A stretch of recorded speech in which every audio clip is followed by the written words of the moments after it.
परमात्मा कबीर परमेश्वर जी कहा करते थे कि हे बोली आत्मा, तू कहाँ सुख तलाश कर रही है? 21 ब्रह्मांड में कोई सुखी नहीं। ब्रह्मांड 21 आग लगी है और कृत्रिम बाजी सभी ठगी है। घर घर में आग लगी है, किसी का शांति रही नहीं। क्यों? क्योंकि हम भक्तिहीन हो गए और सभी धन कमाने के लिए प्रत्येक नीचे से निम्न स्तर का भी कार्य करने के लिए उद्धत हो जाता प्राणी, फिर भी सेठ नहीं बनता। क्योंकि ये तरीका धनवान बनने का नहीं है। धनवान बनाकर भगवान की रजा से हम अपने तरीके से धनवान बनना चाहते हैं, कोई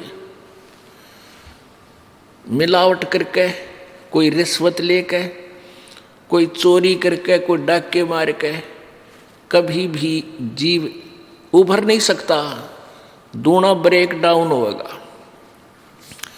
अब कारण क्या है कि जो आपके प्रारब्ध में लिख दिया आपके पूर्व संस्कार से, वो चेंज नहीं हो सकता। कब तक नहीं हो सकता? जब तक आप पूर्ण परमात्मा कबीर परमेश्वर की शरण में और पूरे संत उन्हीं के कृपा पात्र, उनके द्वारा भेजे गए नुमाइंदे संत की शरण में नहीं आओगे। तब तक केवल आपको वर्क डन मिलेगा, आपका पूर्व जन्म का किया हुआ संस्कार ही मिलेगा।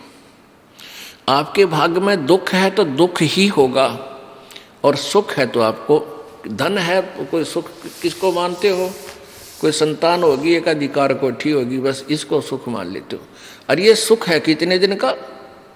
कल मृत्यु हो जाए, परसों गदा, क्या सुख हुआ ये? तो ये स्वीकार करना पड़ेगा। तो कैसे हम धनवान बनेंगे? परमात्मा कबीर जी की शरण में आकर और पूरे संत से नाम लेकर के और उनकी मर्यादा में रहते हुए आप भक्ति करके देखो,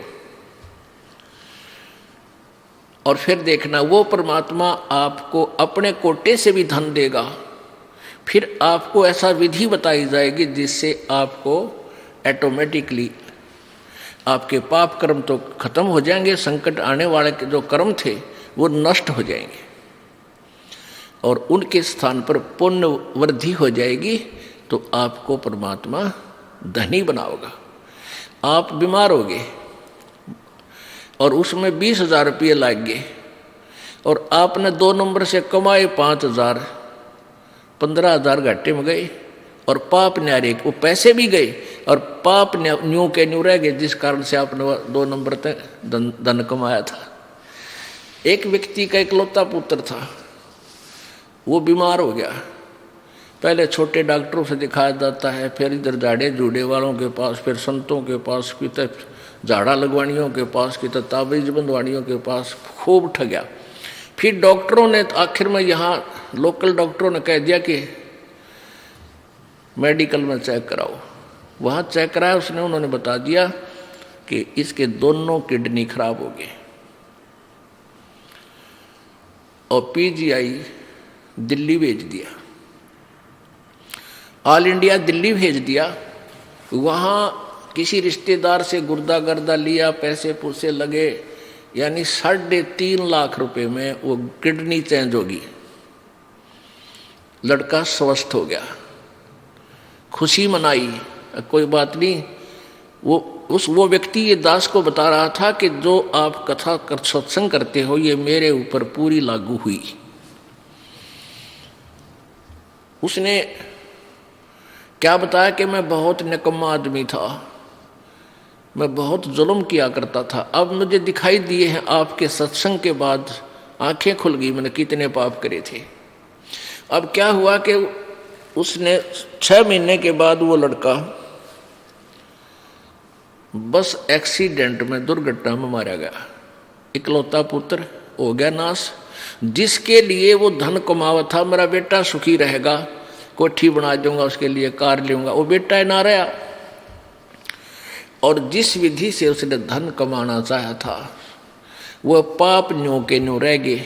ये गधा बनेगा, किसी का बैल बनेगा, वो पूरे करेगा जिसके उसने जो ठगे थे, वो दुख बहुत भारी बन जाओगे।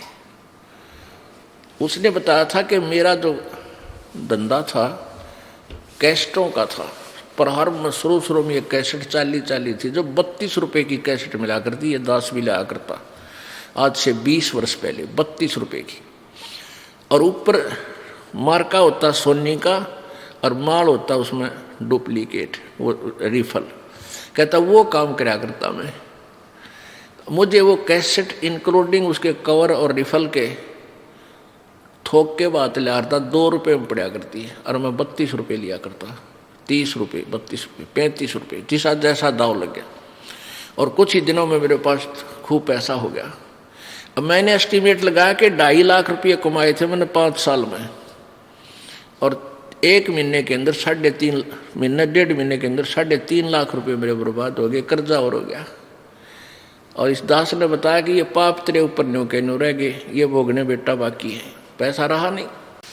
फिर उस प्यारी आत्मा ने उपदेश लिया, अपना कल्याण करवाया कि परमात्मा कबीर जी की शरण माने से ठीक आपसे पहले जो हुआ सो हुआ, पर आगे गलती मत करना, आपके पाप नाश हो जाएंगे। जब ही सतनाम हृदय धरो, भयो पाप को नाश, जैसे चिंगारी अग्नि की पड़ी पुराने घासे। अब परमात्मा क्या बताना चाहते हैं, यदि तुमने धनी भी बनना है तो भी मेरी शरण में आओ, कबीर जी कहते हैं, फिर तुम्हें यहाँ का धन भी दूंगा। जैसे विभीषण जी ने और मंदोदरी जी ने कबीर परमेश्वर जब मुनिंदर नाम से आए हुए थे, उनके उपदेशों को ग्रहण किया था। उन्होंने उस कबीर परमेश्वर यानी मुनिंदर जी रूप में आए त्रेता युग में परमेश्वर से उपदेश लिया था और भक्ति की थी, जैसा उन्होंने बताया, मर्यादा में रहे थे। जिस लंका को रावण ने घोर तपस्याएं करके प्राप्त किया था, वो लंका श्री शिव जी की साधना करके सिद्धि रिद्धि प्राप्त की थी। उस लंका को रावण नहीं रख सका, वो विभीषण को मिली। उस कबीर परमेश्वर के उपासक विभीषण वहाँ का राजा बनाया प्रभु ने। कहते हैं जय तुझे राजपाट भी चाहिए, अमरा धर ले ध्यान, ये बकवाद छोड़ दे। परमात्मा कहते हैं मनहु मनोरथ छोड़ दे, तेरा किया ना हो। और जब पानी में घी निकले तो लूखा खावा ना कोई नहीं खावा लूखा। जाए पानी में बिलोए तो घी निकलता होता है। इन बकवाद्या तो सुख होता हो या धनी होता हो, कोई ना करके खावे।